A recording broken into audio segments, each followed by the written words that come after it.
So, two of the experiences that the Menominee Indian tribe had with the United States recently that were huge was the 20th century termination era.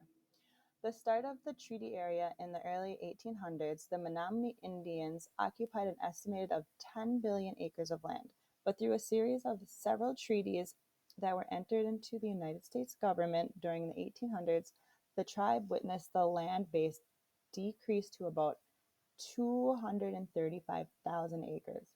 In 1954, the tribe experienced further setback with the United States Congress, which passed a law to phase out the Menominee Reservation, terminating the tribe's status on April 30th of 1961. The act removed federal recognition over the tribe and threatened to deprive Menominee people of their cultural identity. Through a period of Indian activism and community members organizing campaigns to regain political sovereignty as a Menominee tribe, they were able to pursue Congress to restore their status as a federally recognized sovereign tribe by legislation. On December 22nd, 1973, President Richard Nixon signed a bill for the federal recognition of the Menominee Indian Tribe of Wisconsin. From there, the Menominee Nation was able to reorganize the reservation and they were reestablished in 1975. Another big thing they had experienced with the United States was the Menominee tribe versus the United States in 1968. So in 1963, during the termination period, three members of the tribe were charged with violating Wisconsin's hunting and fishing laws on what used to be their own reservation. The three members were acquitted of the charges, but the state appealed the decision, stating the Menominee tribe no longer had hunting and fishing rights due to the Termination Act of Congress in 1954.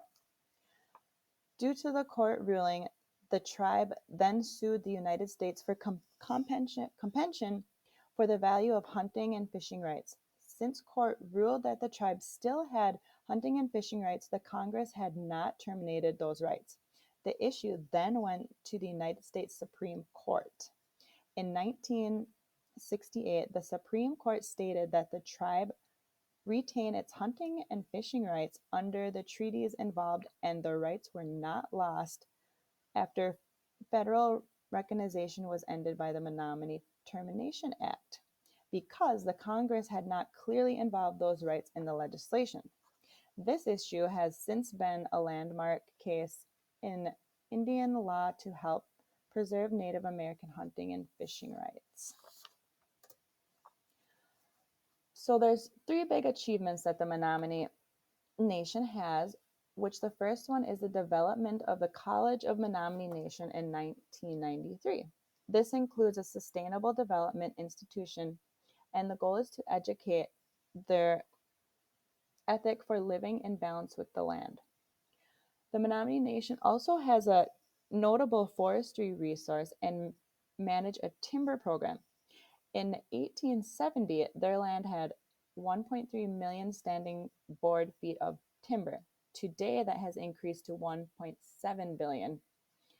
In 1994, the Menominee people became the first forest management enterprise in the United States certified by the Forest Stewardship Council. In the 1987, the tribe has owned and operated a casino with bingo games and a hotel.